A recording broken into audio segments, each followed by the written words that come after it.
Thanks for joining me again today. Today I'd like to do a short video and talk about something that I end up seeing in my office quite a bit, and that's OCD, obsessive compulsive disorder. I want to talk about a little bit about what OCD is and what OCD is not, and how to help it if you may be struggling with it or if someone you know is struggling with it. Just thought it'd be interesting to explore just one mental health issue and just kind of focus on that for a day. So I hope, if nothing else, that you learn something from this so that you can recognize it when you see it and be able to help those around you or yourself.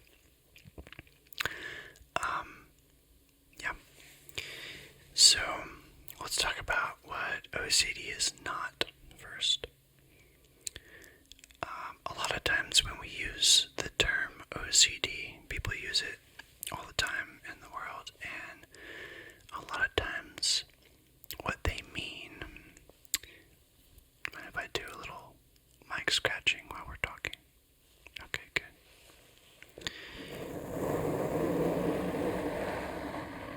A lot of times what people mean when they say OCD is that someone is a little bit perfectionistic, or that they organize things or clean things really well, or maybe a little too well. But that is not what OCD is.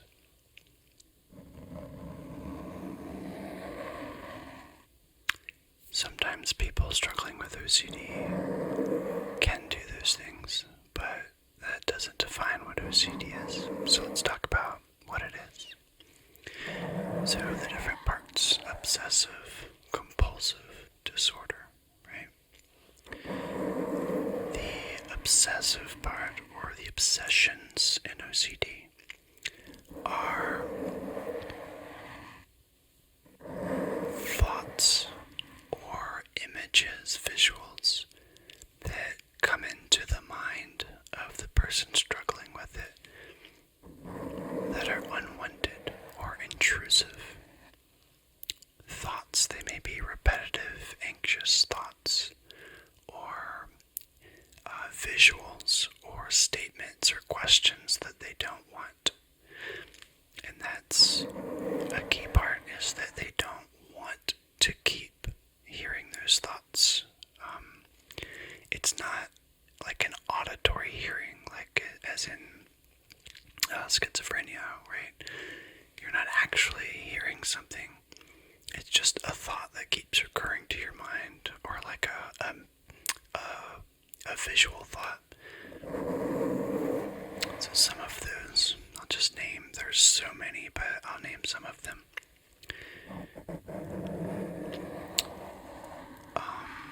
Obsessive thoughts can be things like, if I don't do such and such, then so and so will die. If I don't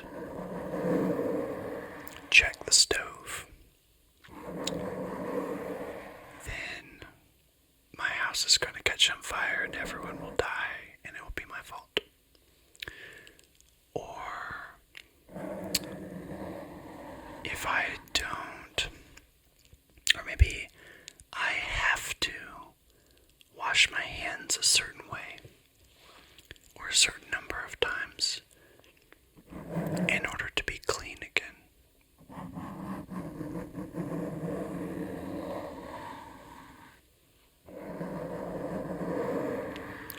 Visual obsessions I would say a common one would be unwanted, violent, or sexual thoughts. Unwanted. So, someone might have repetitive thoughts about them killing their loved ones, or killing themselves, or dying some gruesome way, or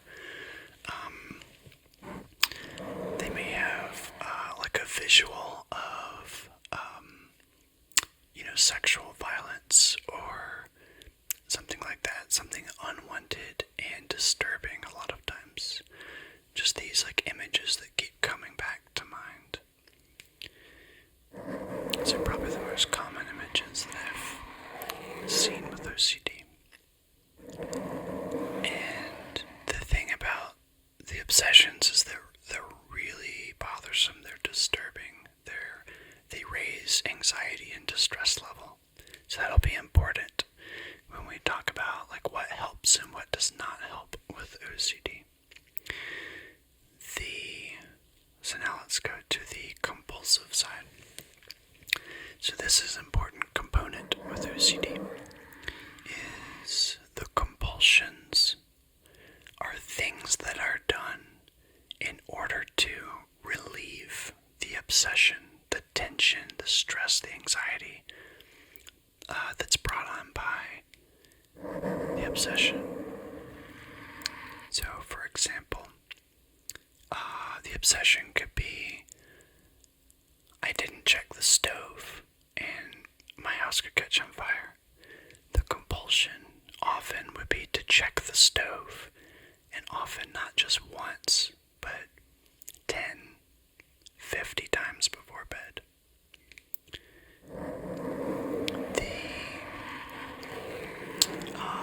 Sometimes the compulsions are not entirely related, right? So sometimes they're very related, like stove, or the obsession is I'm unclean because I touched something that for whatever reason is unclean to me, and therefore I have to wash my hands, right? That's the compulsive side. It would be washing your hands in a certain routine or something like that. Sometimes they're unrelated, right? So the obsession might be,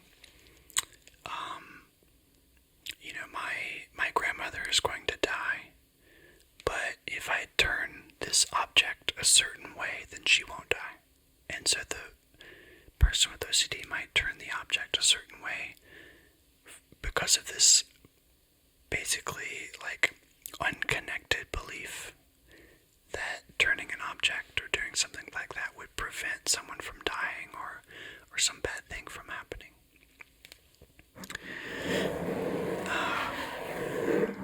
And then the disorder side, right? That's the last part of the word. A lot of mental health struggles are labeled as disorders. That basically just means that it's not helping you in life. It's something that is taking away from life, right? It's causing undue stress in your life, and it's worth changing, okay? So those are the three parts. You have an obsession, something that is disturbing, a thought or an image or an anxious thought that keeps recurring. The compulsion, a recurrent action that is taken to try to relieve the obsession. And then disorder, it's really taking away from life. There's a type of OCD that people will name sometimes, which is pure OCD, and which that means pure obsession, where they don't really see a lot of the compulsions happening because they're not physical. They're not like hand washing or stoves. Pure O is a little bit of a misnomer. There is no real pure O. The thing is that the compulsions are often mental, right? It's more like, I like to call it checking the corners of your mind, right? So instead of checking the stove, you're trying to answer all the spiraling questions of anxiety, or really checking to make sure you're okay, right?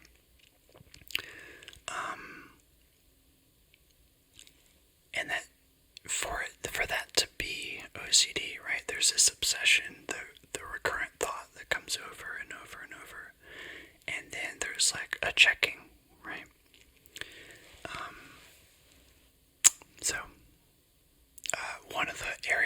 see this quite a bit would be something related to religion, like where someone might have a recurrent obsessive thought that maybe they committed blasphemy in some way. And so the compulsive thing is to constantly check to make sure, oh gosh, did I do that? And always questioning themselves. Did I think the wrong thing? Did I say, the wrong thing? Did I do something blasphemous, right? Sometimes that can turn into an actual, a physical compulsion of, compulsive prayer, which I usually say is generally not, a genuine type of prayer. It's more a prayer but out of fear instead of a prayer out of love of some sort.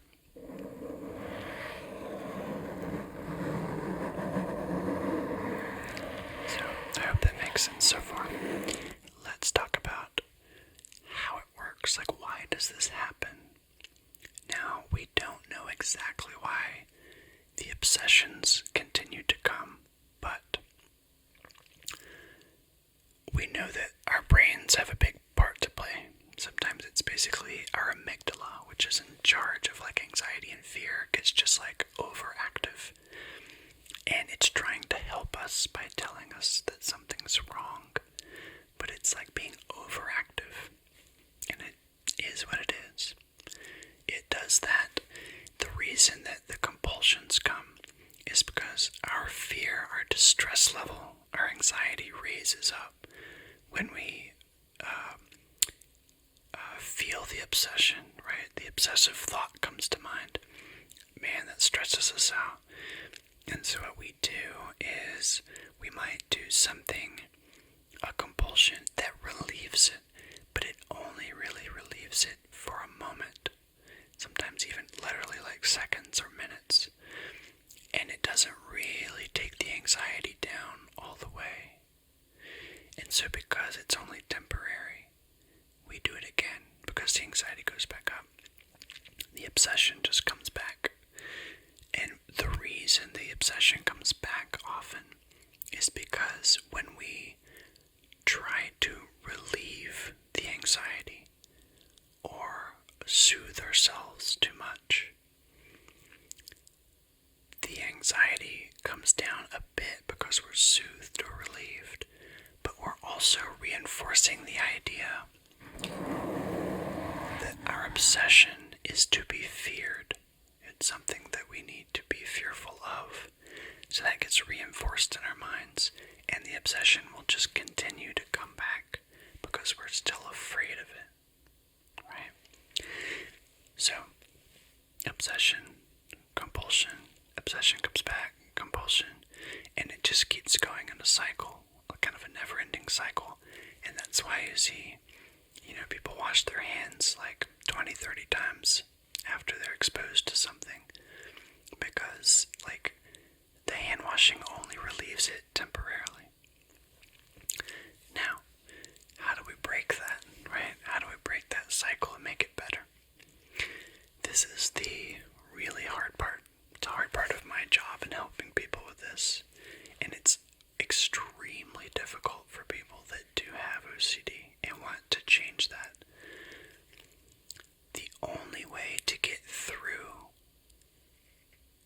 or the only way to get better from the obsessions, right, and to show the obsessions that you don't fear them anymore, is to go right through it.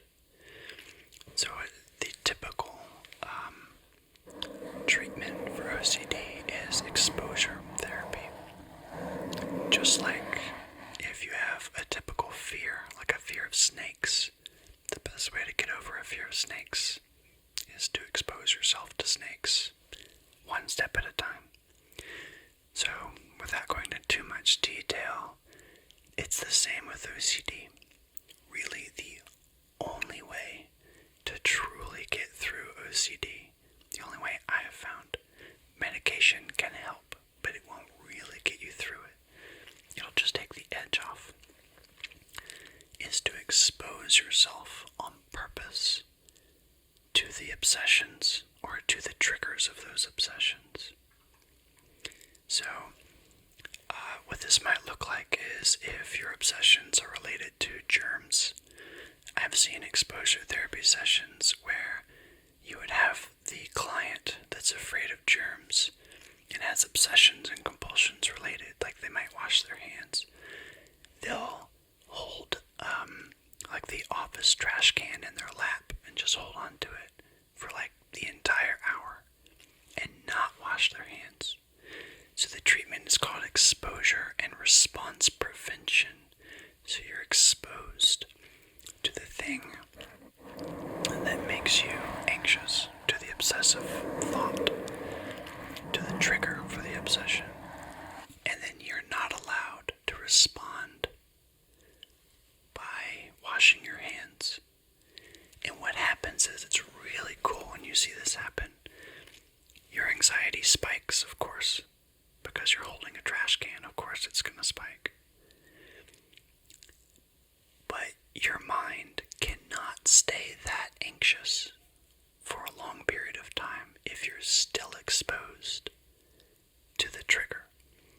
So the longer you hold the trash can and don't do the compulsion, which would relieve it, you just stay in it, go right through it, keep holding the trash can or whatever the thing is. Over time, the anxiety will start to go down. It'll peak at some point, and you continue, and the anxiety will start to go down, and you do this until the anxiety gets pretty low. What that does is it's reinforcing, it's creating new pathways in your brain. Just really cool to think about. It's creating new pathways in your brain that tell you that you don't have to fear that thing anymore. And that's very freeing. It's really awesome when I see people get to that point with a certain obsession, when they're free from it. Then it may take many therapy sessions to go through that and get over that, but that's how it works. One thing I want to mention here is, if you are struggling or might think you might be struggling with OCD, please do not try to get over this by yourself. You might be able to, but probably not.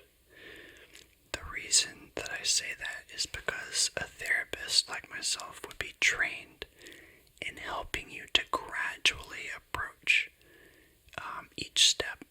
And it helps to have another person keep you accountable for getting through those steps of overcoming the obsessions. There's a lot that goes into it, but please seek help. There's no shame in seeking help if you need it. Therapists are humans too, and we're just here to help. Okay. I guess lastly, very quickly, if you know someone that has OCD, you're like, okay, well, what do I do? I'm not a therapist, right? First, don't try to be their therapist. If you're not their therapist, be a friend. Your friend may, if you're a good friend, they may ask you to help them by keeping them accountable for things. So be willing to do that. If you have the time and if you want to help, it really helps to have a partner to help practice the exposure therapy or whatever. And understand that rescuing someone from their anxiety is not always the best thing to do. It's also not good because, if you're not a therapist, please don't purposely expose your friends to their fears. You could just re-traumatize them for some things, and that's not good. So please don't push it in their face. That's not kind. But also realize that it's not always your job to rescue them or keep them from the things that they're fearful of, from the obsessions happening, right? Yeah, I think that's about all I have to say about that.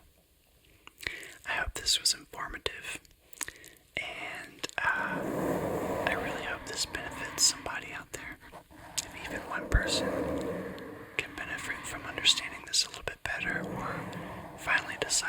see a therapist and tackle your OCD or your fears, then it'd be worth it. So I hope, those people that stayed to the end, if you have any experience like this or have loved ones that do and want to just start a conversation, comment in the comments below. I'd love to hear from you. I try to respond to pretty much every comment I get, and I'd love to talk to you about what's going on. So that's all for now. Until next time.